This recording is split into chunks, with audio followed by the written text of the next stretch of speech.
All right, so here's a few real estate mistakes that I've made in my career as an investor. Yes, a few mistakes. I made these mistakes. I hope you do not make these mistakes. And of course, these mistakes cost me money. Mistake number one, putting down too much money on contracts. So I don't know if you know, but once you put down money on, once you put in a offer for a property, the offer gets accepted, you have to sign contracts. In order to sign that contract, basically it's like an agreement to purchase. You have to put down money. It's called escrow. Listen to me. They will try to get the most money out of you. Okay? The normal, back when I was, active and licensed and buying properties and all that, it was like $1,000. Let that be it. Do not let them make you put down more money. Okay? Because if the deal goes south, 99% of the time, unless it's like a HUD home or something like that, they're going to keep that. You don't get that back. That money is theirs. So God forbid. But a lot of the times, yes, they get to keep that, that money. And I've lost thousands of dollars just by overpaying on my escrow and the property going a little south. It did go south a lot of time because my financing didn't come through. That's a whole nother story. Number two, make sure before you sign contracts on a property that your financing is good. I don't know if you're using hard money, if you're using a private investor, or if you're just using traditional banking and, a traditional mortgage company. But make sure it's good.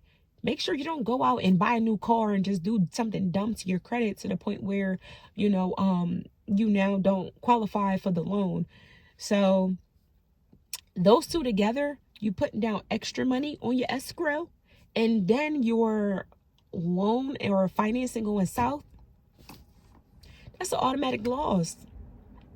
Now, if you put down money in your escrow and the deal went through, that's good because that money goes towards your your closing costs. But you don't know that. Now, you want to be sure, so make sure that your financing is in line, everything's good. Check with, the financing company all the time, your mortgage broker, whoever you're dealing with, to just make sure everything's good. But, yeah, definitely a mistake of mine.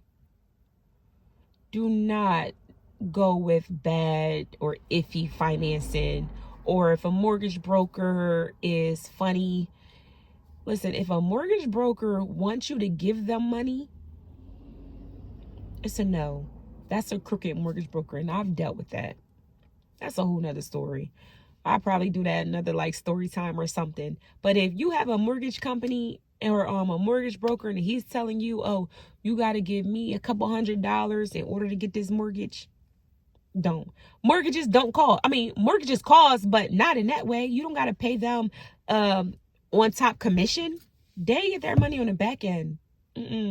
Don't believe it. So my last mistake I want to talk about is overly fixing up properties. Like literally breaking down walls that nothing was wrong with it. Like I remember I had a property and it just had like this ugly panel. And I literally had them rip the whole wall down. Like, why did I do that? I just think so many thousands of dollars, so much money where I ripped down walls or did something over and it just wasn't needful. It wasn't my house. I wasn't living there. Bro, paint that wall and let's keep it moving. So when you first get into real estate and you're excited, you're an investor and, you kind of go in here with this emotional mind state. That's a bonus one. Don't be emotional with these properties. All right, don't fix stuff that ain't necessarily need fixed, and don't be emotional because that's going to set you up for failure to spend more money than you need to.